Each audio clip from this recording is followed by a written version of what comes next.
Hi everyone, welcome to another episode of Real Talks, where we have real talks with business leaders, industry giants, and today we have with us a very exciting person. She's actually nicknamed as, in the circle that I'm with, right? She's nicknamed as the lawyer who never loses. All right. So today I'm very proud to have with us Amarjit.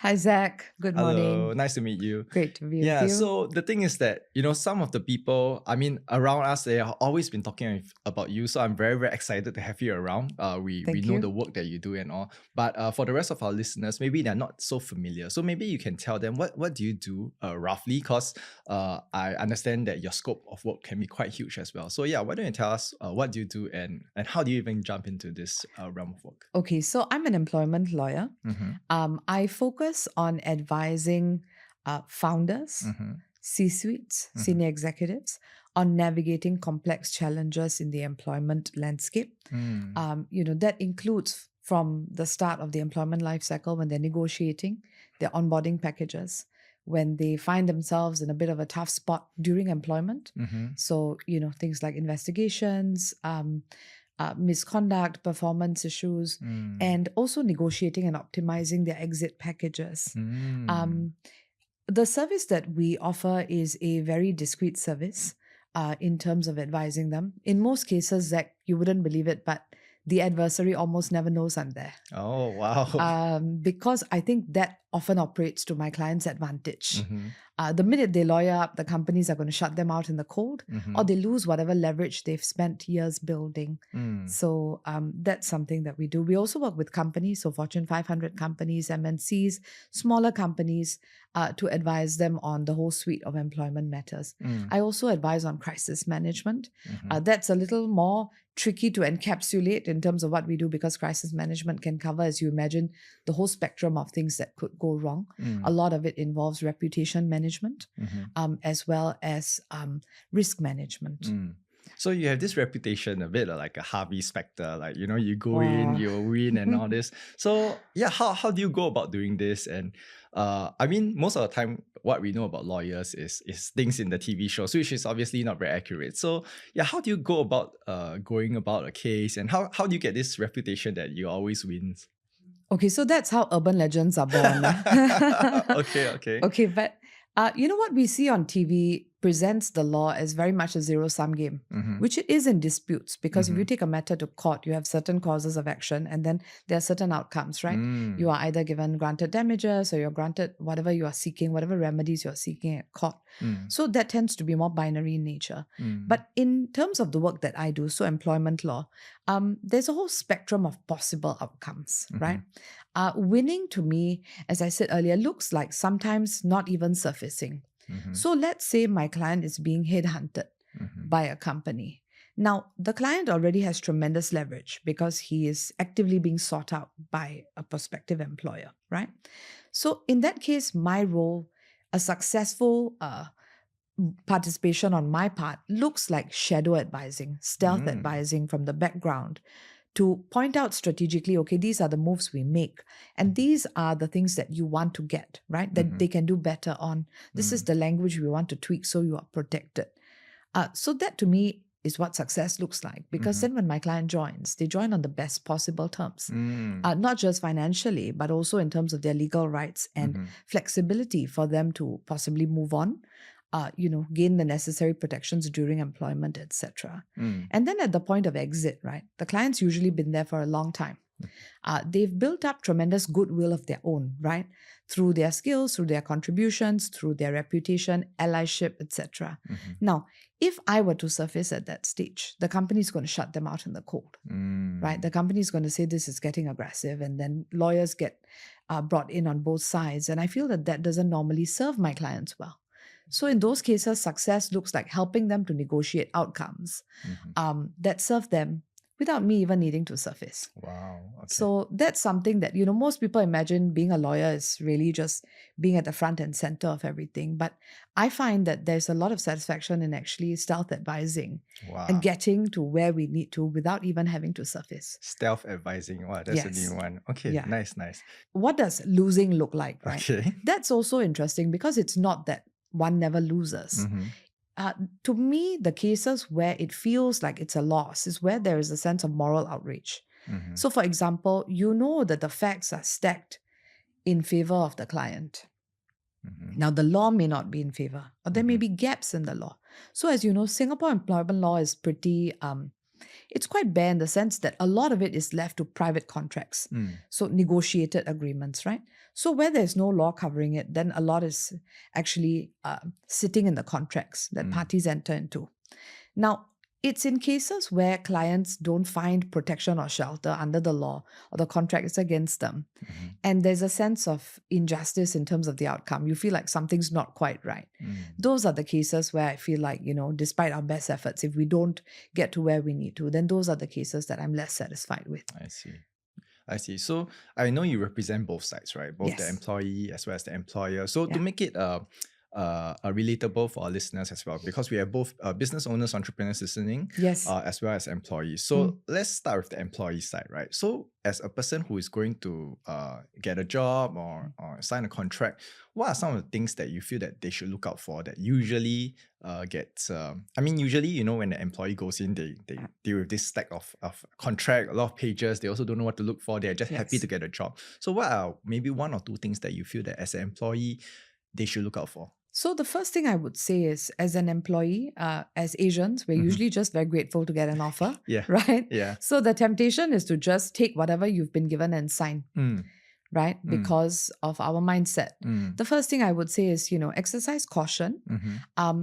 Baked into the employment process, the hiring process, there's usually latitude to negotiate, okay?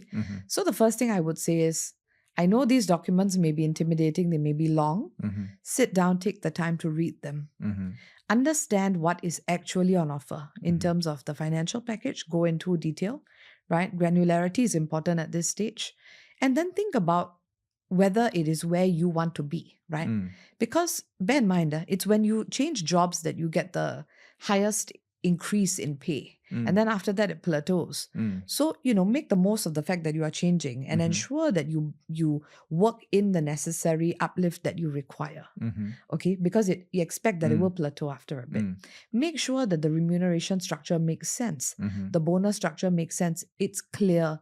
There's nothing in there that's ambiguous, because ambiguity is your greatest enemy. In most cases, right? Because the balance of power is not in the employee's favor. All right. So be very, very clear. If you're not sure, go back and clarify. And also look out for language that is oppressive, because, it's quite standard in employment contracts for the contracts to be weighted in favor of the employer.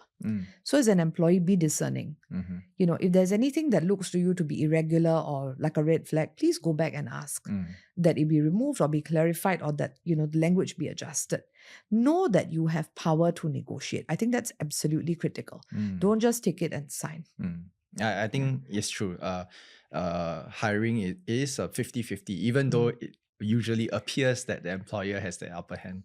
Okay, that's great to hear. Thanks for those advice as well. Then moving on, which is from the employer's point of view, because coming from an employer myself as well, especially I think what you mentioned, like the oppressive language, this usually I think usually happens more on the MNC, the bigger companies kind of thing. But for SMEs, smaller companies, I don't think the language is oppressive, but I do think that the language is a lot of copy and paste, where they're like, oh shucks, how do I get this contract out? Let's ChatGPT a contract. Let's just copy and paste some templates, right? So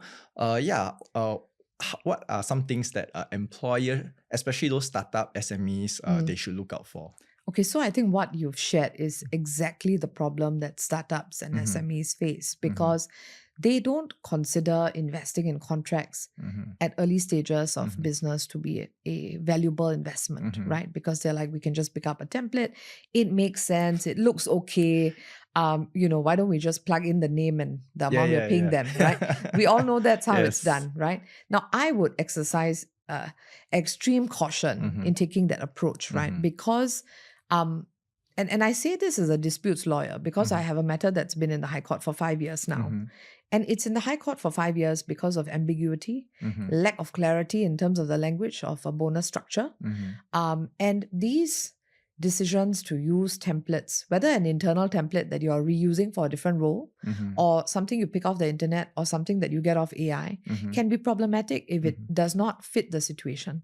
It's critical that these documents are fit for purpose, right? It doesn't mean any employment contract will apply to every situation. Now, in the case I'm describing, it was a new global role being created for my client. Okay. And it was an old internal template that was being sort of, it was a hodgepodge of things, and it was rolled out and they signed it. Everybody signed it because the understanding was the bits that don't quite apply, we can get to it later. Okay, but sometimes people never get to it later, and then a dispute arises, and then what? Now, in cases of ambiguity, the law generally holds that the party that holds the pen, so in this case is the employer, should be responsible for the ambiguity. But it's not that straightforward. That's why we're stuck in court for 5 years. Wow. So I would say, even if you're using a template, really apply your minds as to whether the template is suitable. So for example, if it's a non-sales based role, why is there reference to commission sheets being submitted as a prerequisite to bonus being paid? Okay. It's things like that, right? You can't just take a generic format and apply it. Now, another thing I want to say is a lot of the templates are not Singapore specific. So a lot of them come from the US, right? Or if you use AI and you don't prompt it appropriately to say that the laws that apply are Singapore employment laws, Singapore best practices, etc., then you could get a contract that looks okay, but may not even be enforceable. Okay, so I would say this is a quagmire. I know it's a good way to save money. I know startups, many founders don't even draw salary, right? So I understand the operating conditions and how tough it is. But I would say if you're going to do it this way, then just exercise caution. Apply your mind's common sense. Does this line up?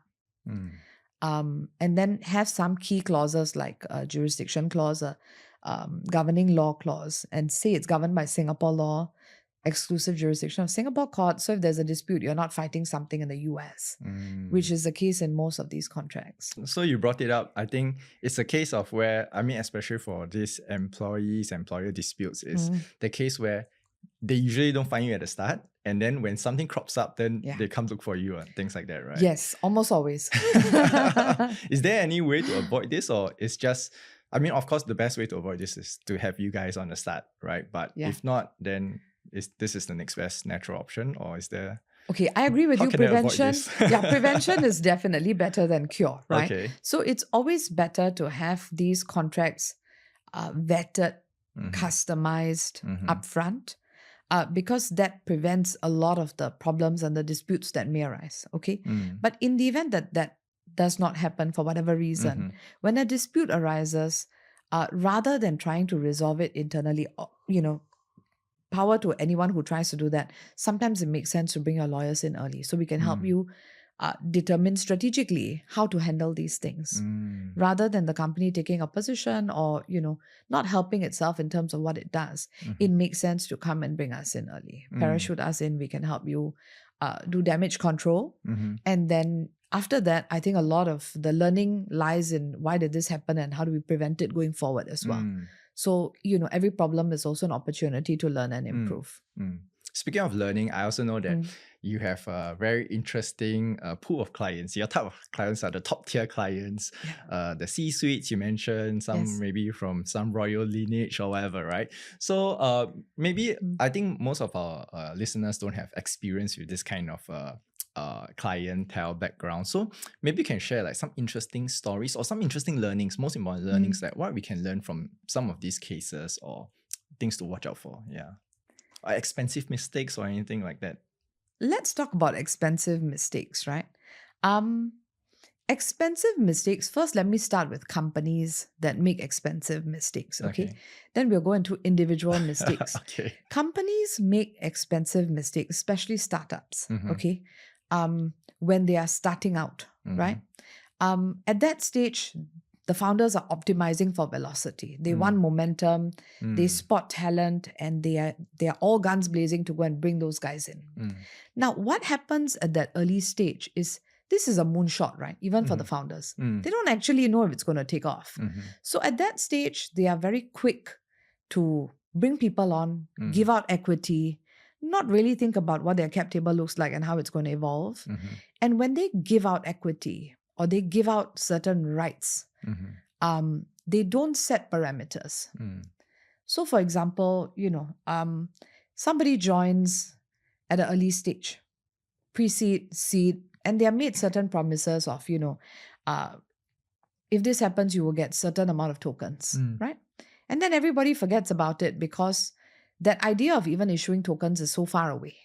People forget. And then when you get a demand letter saying this has happened, I'm, looking to be made whole, then everyone has to take a step back because the offer was made without any terms, without any proper contract put in place, without good leaver, bad leaver conditions. And that can be a very, very expensive mistake.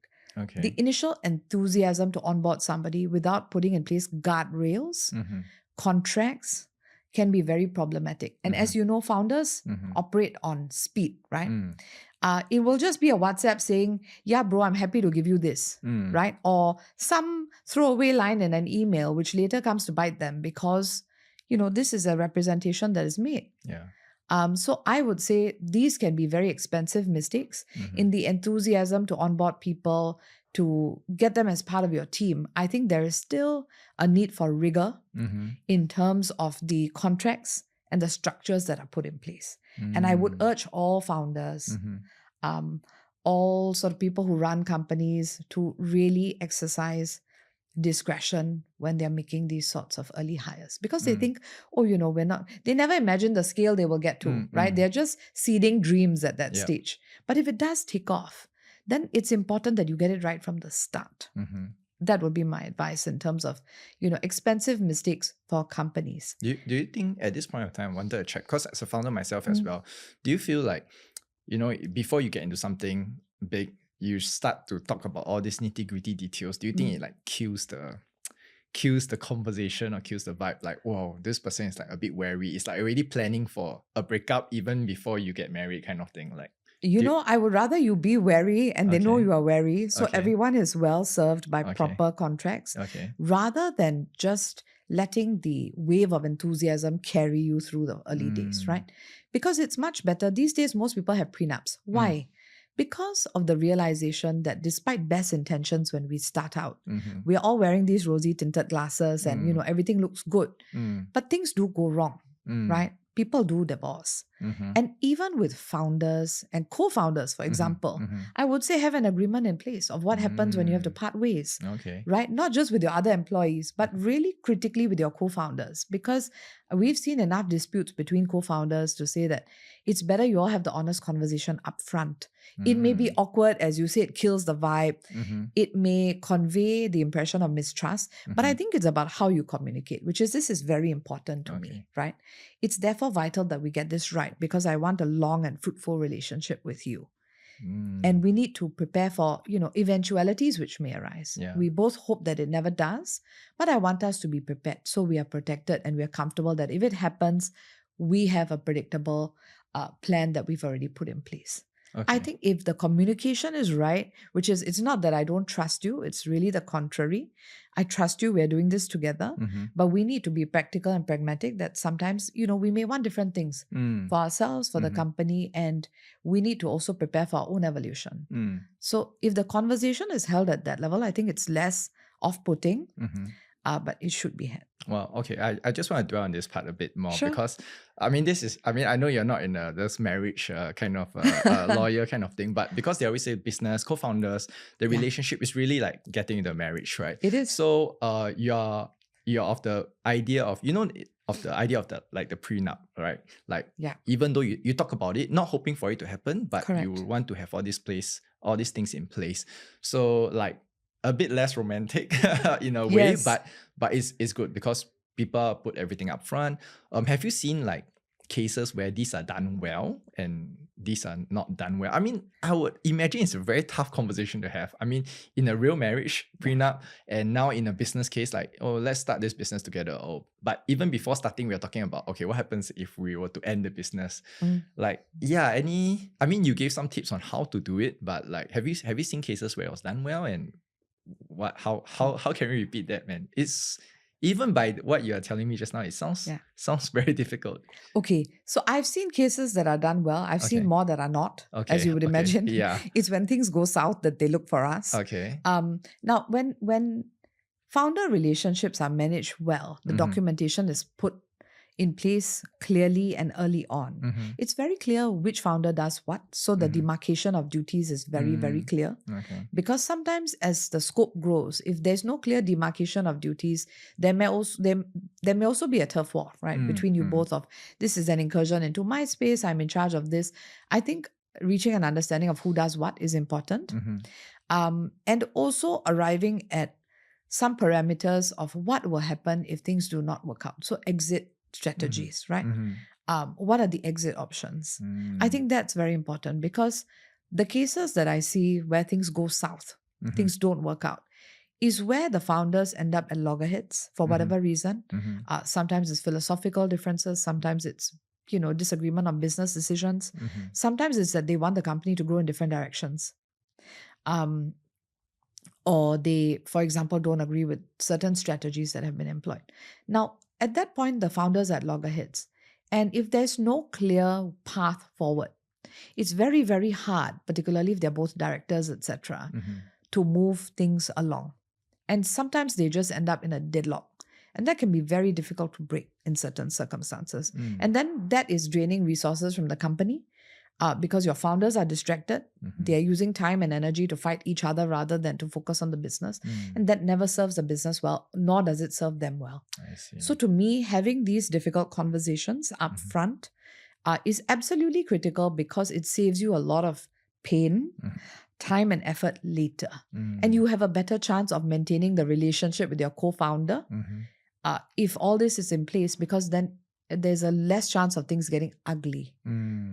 Okay. And usually co-founders are friends, right? Yeah, or you correct. see eye to eye and you share a dream together. Yeah. And to me, the saddest thing is when at the end of the joint exercise, the co-founders can't even sit across each other at a table. That to me is the biggest tragedy. Yeah. So I'd rather you sit down and have the tough conversations, which are not romantic. I agree with you. It's a real buzzkill.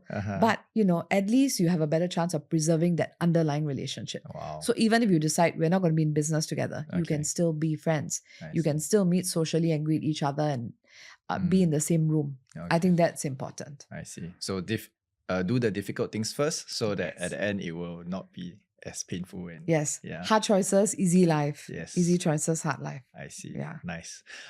Okay, so just now we talked about expensive mistakes for companies, right? So Yes. what about the expensive mistakes for individuals? Okay, expensive mistakes for individuals, there are quite a few.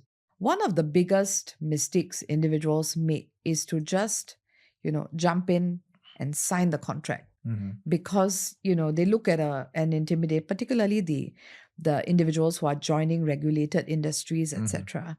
The contracts are very long, they are very complicated. And, most people just assume, how difficult can it be? How this is probably a standard contract. It's probably not really against me. And then they look at the key things, right? Okay, amount, base salary, bonus, and then they sign. Now, what they haven't read is perhaps terms that are not in their favor, that are stacked against them. Or there are terms in there that are not clear. Again, going back to the point of clarity is absolutely critical, because then everybody knows where they stand, right? And if you've signed a contract and you don't ask for clarity at that point, or you don't negotiate certain points, you are locked into that contract. You can't later say, oh, but we had discussed this. Yes, but it isn't incorporated in the contract. And most contracts have an entire agreement clause. What does that mean? That means that the agreement between you and me is locked into the four corners of this document. So anything extraneous, anything that they promised you earlier, in the courting period leading up to this, if it's not in the contract, it doesn't apply. So people may say, oh, but you had told me that. Yes, but it's not in the contract, right? So every individual should take responsibility to ensure that all terms that have been agreed are captured, accurately captured, and that there's nothing left out of here that they had already discussed and they thought was part of the deal. Okay, I think these can be very, very expensive mistakes. Because, again, in trying to hire somebody, companies make a lot of promises. But if it's not put in the contract, how are you going to enforce it against them? Particularly if it's something that was said orally and there is a he said, she said. How then are you going to do it? So these end up being very expensive mistakes if the effort is not front loaded to review the contract, ensure it's to your satisfaction before you sign. That ends up being very expensive. I see. Yeah. So it feels like the nature of law and contracts and negotiations sometimes can be a bit contentious. Okay, I want to get this, make sure it's inside writing and stuff like that. Is there any way to do it in but yet at the end of the day, we are working with people. We want it to be a pleasant experience, but we want to Yes. be protected. It wants difficult conversations, yes. But yeah, is there any tips for making it pleasant, like it's a win-win, right? We want it Yes. to be a win-win for both the employee, the employer, fair as well. So if the employee doesn't do good stuff, then okay, you leave on a bad note, fine, that's on you. But if everyone does their job well, is there a way, that this whole thing can be put together in a pleasant manner, not so contentious, not so nitty-gritty, like, if I get this, you must do this. If I get this, you must do this. Yeah. I think you are absolutely right. It serves everyone well if these conversations are amicable, are friendly, but yet they achieve the objective of being a fair negotiation, right? So both sides. It feels like a unicorn at this stage. Okay, so actually it does happen. Okay. I do see a lot of very cordial, very professional negotiations. The key is to remain professional, never get personal, right? So even if it's an exit, it's important to not be personal to the extent possible, because I think that's where things get soured. Be professional, understand the other side's needs. There's always some degree of give and take, right? And I think where companies fall short, or where individuals fall short as well, is when we get trapped in our own worlds, our own egocentric worlds, where we think we are right, the other side is wrong, and then it becomes adversarial, right? Whereas there's often a middle ground where everybody's interest can be served. You may not get everything you want, but at the same time, it's an outcome everyone can live with. I think finding that sweet spot is important, and you can do it in a nice way, right? You don't need to be aggressive. I think the best negotiators are never aggressive. They understand the playing field. They know how to level the playing field. They know what leverage there is, and they use it well. It doesn't have to be ugly. It's never people shouting or slamming tables. It can be very civilized. And I think that really is a mark of a successful negotiation. When it's done in a classy way and everyone feels good at the end of it. It can be done. It is done. Okay. Yeah. I really hope for that as well. And I think brings to mind I have a few friends who also had to engage legal services as well. So just curious, do you think that, let's say when things go south or goes ugly, is it a case of the clients getting personal? Or sometimes it's the case where maybe the clients are okay, but the lawyers, sometimes they are a bit like to look for a fight or something, like, you should go and push that guy to get more. And do you think the choice of lawyers also make a difference, and the approach of the lawyers in this? Okay, I've seen both cases where the clients sometimes, because they have skin in the game, right? It's personal to them. It's their employment. They've spent, the majority of their waking hours at work, right? So it's usually very personal to them. They have emotional ties. Sometimes the clients can be difficult. Yes, right? that one I understand. And the clients get entrenched. But at the same time, there are also lawyers, and they are lawyers, right? Who have different approaches. Okay. Some are more adversarial. They will say, this is not acceptable, go straight to court. Okay. Now my approach is very different. Maybe at this point you can tell us. So how to choose a good lawyer? Okay. That's a very tough question to ask a lawyer, because I can't diss my fellow professionals. Most of them are excellent. Okay. I have to say, most of the lawyers we come up against are excellent. They're professional. They do the best they can for their clients. But it's a different approach, right? So many disputes lawyers will say, go straight to court. That's the best way to solve a dispute, right? Okay. Let the court decide. Let the law be the arbiter. Now, my approach is very different. My success metric lies in successfully negotiating and settling most of my disputes. They almost never make it to court. And that to me is a mark of success, because, litigation is very costly. It is very time consuming. It's very stressful for people involved. So in most cases, I try to settle and resolve before it gets there. Of course, from a fees perspective, I will earn a lot more if it goes to court, right? But if I'm serving my clients' needs, optimally, then in most cases, it doesn't involve going to court. It involves understanding what are my clients' objectives? What do they want, right? What are they prepared to accept? What are they prepared to give up? Understanding all of this. And then because I work on both sides of the table, wearing the other side's hat and understanding what their needs are, what their wants are, what they may be prepared to give up. And then making proposals and strategically negotiating outcomes. That to me is the true metric of success. Also, since you're representing things on both sides, right?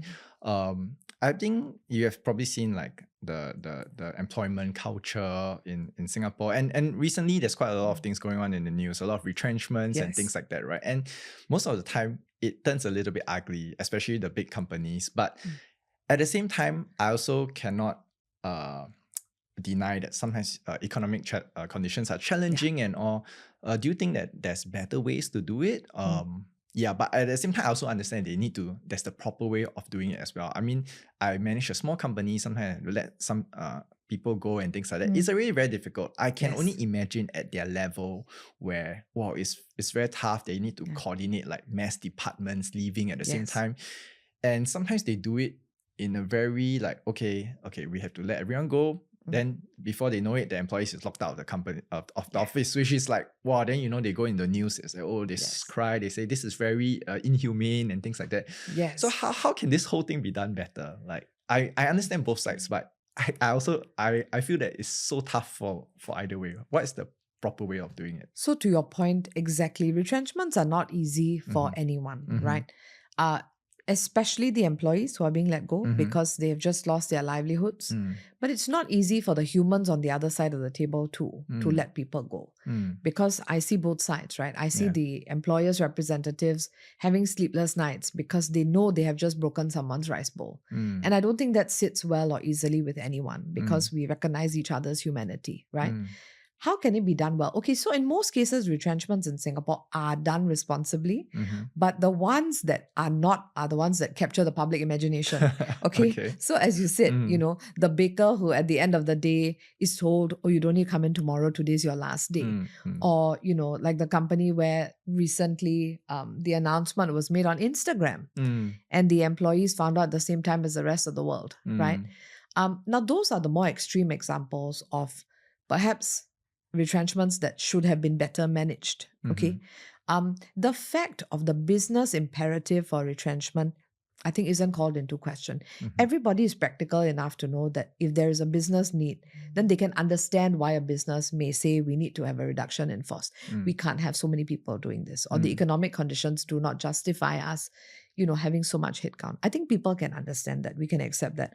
Although now with AI, there's even more disruption. So I think the retrenchments are set to continue. Okay. But what I think everyone takes issue with is when there's a sense of unfairness. As you said, the employee suddenly is in tears because they've just lost their job. They have mouths to feed. They have obligations, right? A lot of them are actually foreigners who are here on an EP or an S-Pass. Now, losing their job without any notice means that they are on the clock to leave the country already. So there can be very severe repercussions when these retrenchments are done irresponsibly. Now, how can they be done better, to your question, right? The first thing is, where possible, give adequate notice. Now, the F&B industry, and I have full sympathy for them, will say that, look, we are trying to hold on by by the skin of our teeth. We don't know if we're going to be around tomorrow. How can we give advance notice? We try to keep them in a job as long as possible, which is why we are in this position. I can understand that, okay? Having said that, if you feel like there are danger signs, start to prepare your people that we may be headed towards trouble. Don't isolate them, bring them in and tell them. And they may be prepared to walk that path with you. Yes, you may have people who find alternative jobs and move on, right? But at that stage, you also can't be selfish and keep them on while you're trying to hold on. If they want to move on, they have, families to raise. So be it, right? Do the responsible thing. Tell them early. Give them as much notice as possible so they can start applying elsewhere, so they can look after their own situation, right? Another thing is to, because human dignity is important. It's the cases where the human dignity is not respected that people take offense to, right? Another thing to absolutely bear in mind is that Singapore doesn't have a law on retrenchment benefits. Okay, we okay. don't. We have a tripartite guidelines on managing excess manpower and responsible retrenchment, which is quite a mouthful. But that strongly recommends companies paying between 2 weeks to 1 month of salary for every year of service, depending on the industry and the company's financial position. Yeah. Okay. Problems arise when the companies don't stick to these sort of minimum standards. Okay. And they should abide by these standards because while it's not mandatory, these are acceptable standards that have been arrived at by our tripartite partners, so MOM, SNEF, and NTUC. Okay, so they should follow that. Now, how can companies do better? From my perspective, there are a lot of things that don't cost companies much or anything that they can put on the table to make it fairer, right? What would those things be? As an example, a positive referral letter, because this is not personal, it's not performance related, it's not conduct related. Bosses or companies can say, look, we can reach out to our competitors or our friends in the industry and see if they are looking to hire and then make introductions. Which doesn't cost anything. Which doesn't cost anything, right? They can put in a good LinkedIn recommendation. Doesn't cost anything, helps the employee tremendously, right? They can, for example, if they have an annual cycle for insurance, it doesn't cost them more to keep the employee and the dependents on the insurance cycle unless they are going under and there are other complications. These are gestures of goodwill that the companies can extend in a retrenchment exercise, recognizing how difficult it is for the employees. I see. I think that helps to ease the friction a little. Wow. Okay, that's very practical because I know of the guidelines, but at the same time, I also think that the guidelines, I mean, recently I read on the news as well, they didn't enforce it and they choose not to enforce it because they say that most of the time when you have to retrench someone is because you're financially in a bad state already. So in a bad state, you retrench and you still need to pay out that amount. It's very, they will go under even faster. So I understand this point of view, but then you read the Facebook comments, they're like, hey, come on, Singapore cannot even do this basic thing. So yeah, it's really tough. But I thought the things that you the tips that you gave was very good. Like you can still help them to leave on a positive note and helpful note. Help them find jobs or give a good reference without costing additional stuff for usually a company that's going down. That's right. Another thing I want to say, which is very helpful to the individual, is as good compliant Singaporeans, if you have a non-compete clause in your agreement, right, and you suddenly are told you are made redundant, that clause is still there, right? You still feel like, oh my God, now I can't go and work for a competitor, but I only have these skills. So it's very helpful in retrenchment scenarios for the company to proactively say, we are prepared to waive your non-competition obligations. Okay, so that you can go out and find a job freely. I think that's very, very helpful because otherwise it weighs on the minds of the employees. Now, enforceability of such clauses is a whole other thing. But again, as compliant Singaporeans, if you see it in the contract, you will say, are you now, 6 months, does that mean I can't do any work because this is all I know how to do, right? So I think that's another thing that can be very valuable to the individuals and doesn't cost the company much. I see. Yeah. Okay, so on the point of the non-compete, because or at least I think 80% of the friends I talk to, if they ever go find a lawyer, most of the time is regarding this clause. Yes. So, I've heard many things. Some say it's totally, in Singapore, it's very hard to enforce. Then, of course, but all the employers all still like to put it inside as well. So, does it make sense? Is it useful? Yeah, what is this clause? I mean, I know there's things like, time frame, geographical scope, the usual stuff that you can Google online, but does it really work? Like, is it even useful? And how to balance this? How do employees want to protect their business? I understand. But at the same time, I feel it's a bit ridiculous. Like, obviously my skills are most useful in this industry. So asking me to not work in this industry is like, like I got to start at the bottom for another industry. It doesn't make sense as well. So how do we balance this? Okay, so you've hit the nail on the head.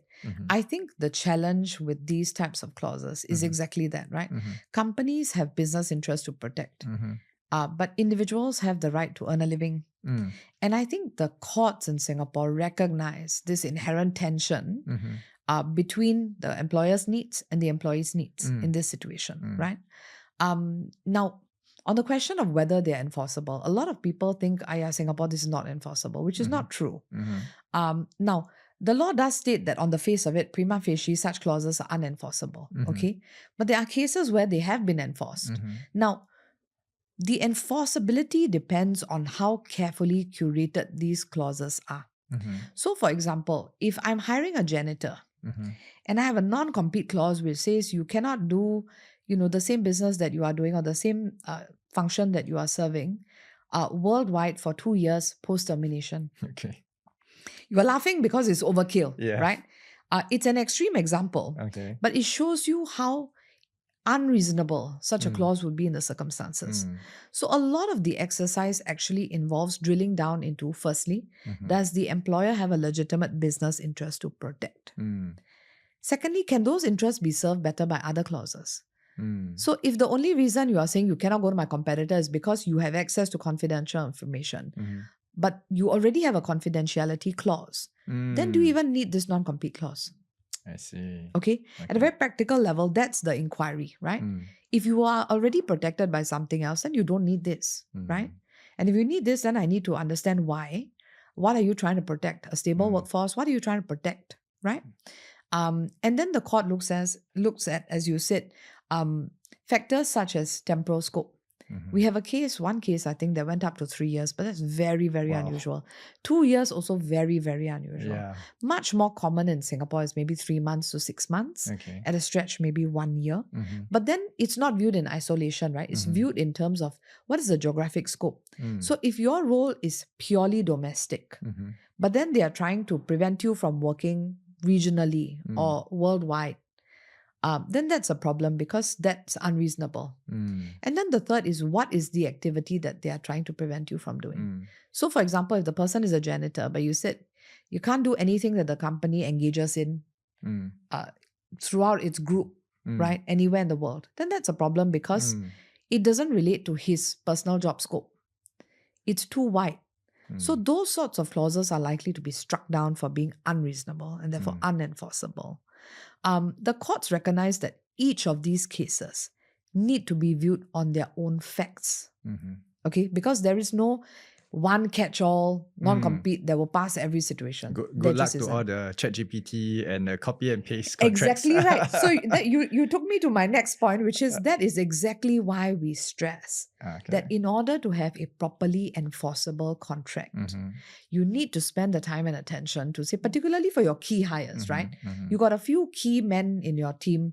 You need to make sure that for those guys, the non-compete clauses are carefully curated so that they're applicable. And don't just try and huntam everything and make it as wide as possible so, you feel like you can control them, because that's not going to withstand scrutiny by the courts, right? Instead, be reasonable. Recognize they have the right to earn a living, but at the same time, try and balance that with protecting your own interests. And I think that level of being pragmatic about what you are going to be able to get away with is important. So you have curated clauses rather than boilerplates pulled off the internet where somebody's over enthusiastic, or it just is for completely different context, right? And therefore inapplicable. Okay, so Amarjit, you have worked with many of the top leaders, the business leaders in top companies, and what do you think are some of the good leaders? How do you see how they manage their people, their teams? Yeah, what are some things you see in common? Okay, let me tell you a story that's close to home. Okay. This business leader is only educated up to primary 3 level. Oh, okay. But just recently retired in his 90s from the board of a public listed company. Now, how does that happen? How does a primary 3 educated person become at some point Singapore's top businessman? It's because they are capable of putting together very good, very strong teams, right? Now, this story is about my grandfather, my maternal grandfather. Wow. He was educated in Thailand, so not even English medium, it was a Thai medium school. But he was very good at spotting his weaknesses, being honest about what he lacked, and then not being insecure about hiring the best and the brightest. Because you hire for your own weaknesses, you hire for complementary strengths, and then you hire for the optimal well-being of your team, right? What is going to be best for you? What is going to serve your vision as the leader and the founder? And I think that's absolutely critical. It's being a talent scout and not being scared to put together people who are more qualified than you, who are better than you. Because they are all part of your team. They are all driving towards your vision. So I think the truly visionary leaders are not insecure about themselves Yes. because they know what their strengths are. And then they also go out and they get all the A players. And as a result, they are very well positioned to do well. Now, they also have a benevolent mindset because if somebody you hire decides, they've done very well, they've learned everything they can, and they go off and they set up on their own, they recognize that's still a testament to them. Rather than viewing it as a rivalry, they recognize as a testament to their time together, to the growth the person saw in this team, right? And I think that mindset allows these leaders to be quite fearless in terms of how they hire. And that's why they go for the best rather than being happy with mediocrity because that fans their ego. Yeah. Do you know what I mean? I think Yes. I've seen this as a common trait among some of the best leaders. Wow. Okay. And I think it also makes the best people want to work for these leaders as well. Absolutely right. Because I think at the end of the day, they also treat their people right. If you can recognize their talent, you are more likely to treat them right. And they do. And reputation is absolutely critical in Singapore. It's such a small place. So if you have a reputation for building strong teams, developing your people, I think it makes it so much easier to attract talent and retain talent. I see. And I think this is a great thing because I also feel that sometimes the mark of a leader, right, it's not so much of the skill, but the security. Because if you want to have a great team, you need to have people that are better than you. Yes. But insecure leaders, I mean, they just cannot do that. So the team will always be weaker than them, which as a result, the entire team will be a weaker team. They lose out. Yeah, they lose out. So I'll give you an example. My grandfather, again, wasn't good in English, right? So I remember my mother telling me that he couldn't write letters. So he hired somebody who was a professional, who was very articulate to communicate for him. And I thought, my goodness, I mean, that really requires a lot of self-awareness of firstly your own shortcomings and then a lot of security because this person is able to do something that you are not. But then you are capitalizing on their strengths for your vision, right? And I think that's the main thing. The secure founders realize that everybody is working towards a common goal rather than viewing them as rivals or infighting or feeling like, I'm being, this person is outshining me. It's about being dedicated to your purpose. And if everyone is committed to the purpose, then that helps them to move along without getting dragged into these sorts of petty frames of mind. Then as a person who see a lot of employers, right? I mean, legally, yes, you're familiar with what can be done, what cannot be done. But for, let's say, the whole of Singapore, what will you hope that employers will be able to change culturally, like not so much on a legal thing, like, yes, please take care of them, be fair to them, but culturally, how can they be better to their employees?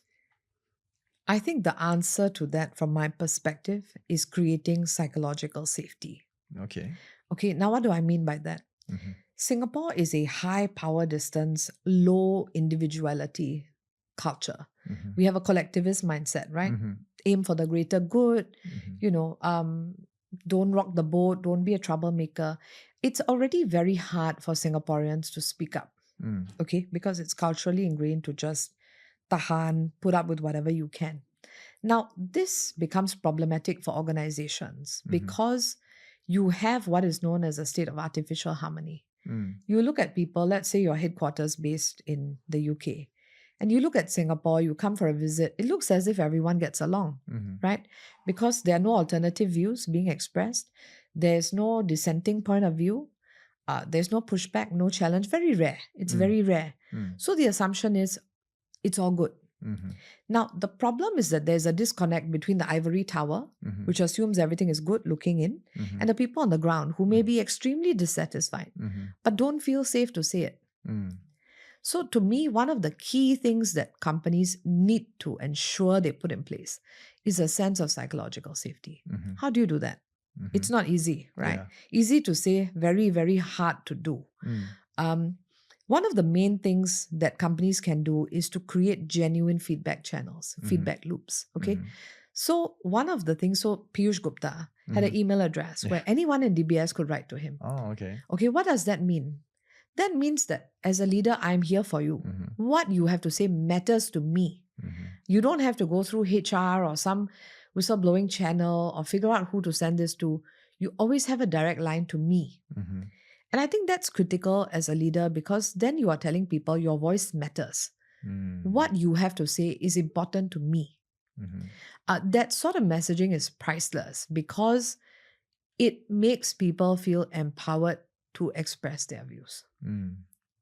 Correct? Will people be afraid to email the CEO of DBS? People are definitely afraid. Yeah. I will tell you, people are definitely afraid, because as an employment lawyer, I also advise whistleblowers. Okay. And whistleblowers are not wrong in fearing retaliation, because retaliation is real. Yeah. Let me tell you about my friend Pav Gill. Okay. Pav is the Wirecard whistleblower. You remember the Wirecard scandal? Okay. Yeah. And Pav whistleblew at great personal cost because he got death threats. His mother got death threats.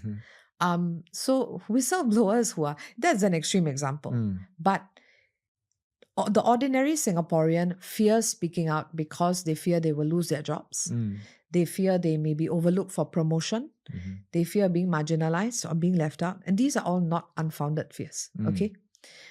Which is why it's very important, beyond creating the feedback channels, to ensure that the feedback is handled appropriately. Right? Okay. Confidentiality is conserved where possible. You keep the identity of the individual anonymous, or you agree not to reveal it unless absolutely necessary. Being respectful of what people have shared, not using it as fodder for the gossip mill.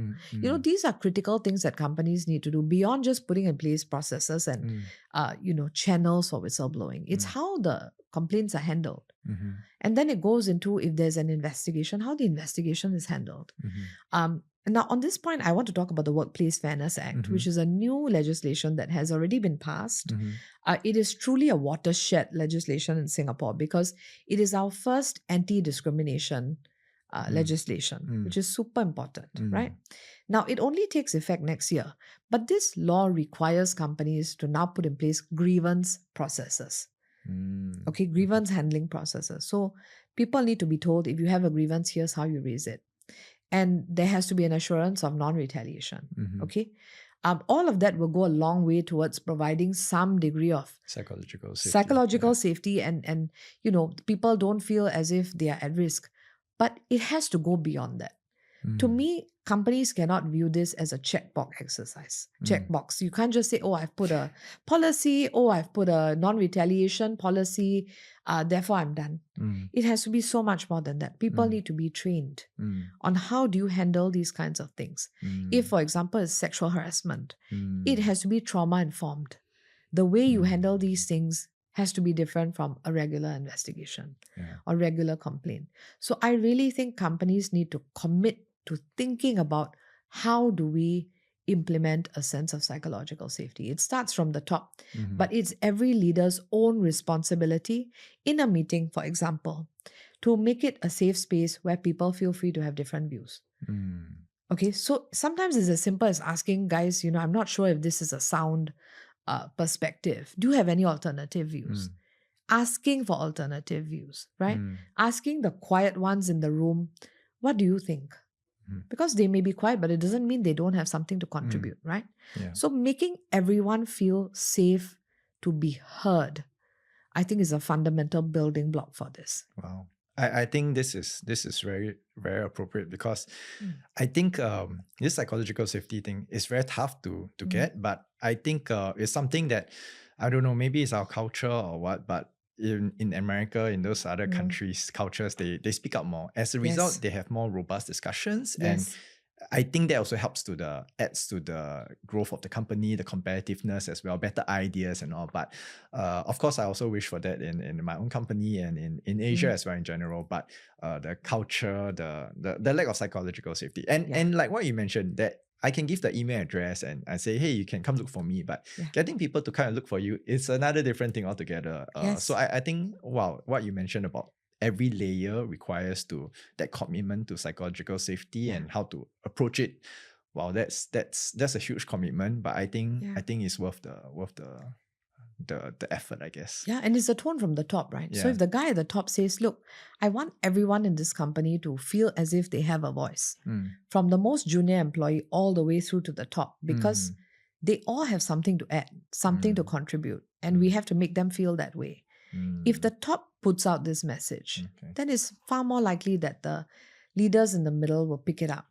Okay. And then check in with them. What are you doing to create psychological safety? Make it a metric, right? Give them a sense of accountability as to what they are doing. Okay. Maybe check-ins on how are we doing on the psychological safety metric, as opposed to purely KPIs and business metrics. Softer metrics can also, as you say, there's a business case for softer metrics, right? The overall level of thought goes up if there is robust debate, for example. You come up with different solutions because you have different perspectives. You have diversity of views. I think all of that has a business case. I see. And sometimes if people don't understand why psychological safety is important, then, the more practical-minded ones, you say there's a business cost if you don't do it, then they are more likely to get it. I see. Yeah. Assuming you have one last thing to say to our listeners, right? Whether it be employees or founders or, the listeners, what will you want to leave with them as a final note, as a person who have succeeded in your field and want to inspire these people? I would say jobs are very personal to our hearts, right? We spend so many of our waking hours at work. Do the best you can as an employee to know what your rights are. Be familiar with your own contract terms, so that if anything happens, you are in a position to know what you are entitled to. Understand a little bit about the legal landscape, educate yourself, so that if you're in a conversation, for example, in a redundancy conversation, you know what to ask for. You know that if the company is trying to put pressure on you to sign on the spot, or they say they will not pay you, you know that's not acceptable. So you need to know what you have to tolerate and what you don't have to tolerate. And I think that's very important because it empowers you to handle these conversations with a certain degree of autonomy, right? You bring your own views and you look after yourself in these conversations, even if you don't have a lawyer with you. I think that's very important for individuals. Okay, for companies, treat your people with humanity, right? Do the best you can. Also because reputationally, if you hit the media for, reasons that are undesirable, it can be very hard to recover from that sort of reputational damage, because the next time somebody is applying to the company, they will remember, oh yes, this company did this, and do I really want to be treated that way? And you will struggle to hire and retain good talent. So, zoom out a little and take a longer term view on the decisions that you make, because sometimes saving for short-term costs can end up being very costly in terms of reputation management. I always find that I love this ending because like the story of your great grandfather, My grandfather. grandfather, right? Yeah. Like how he managed to set up a strong team because he's secure, he has a great reputation, people want to work for him. I think what you mentioned just now really makes a lot of sense, where at the end of the day, don't just try to save on the short-term cost. At the end of the day, business is a long-term game. Yeah, and you're investing in your people, right? Yeah. And that's important because you want the people who join you to know they will be looked after. Yeah. I think that's very important. Yeah. Thank you very much, Amarjit, for your time. So hope you all enjoyed the session, this very, very powerful session. And if you want to follow Amarjit on her socials, you all can just see in the description below. And if you have any other guests that you want us to bring along as well, do let us know in the comments, and we'll love to invite them onto the next episode. Cheers.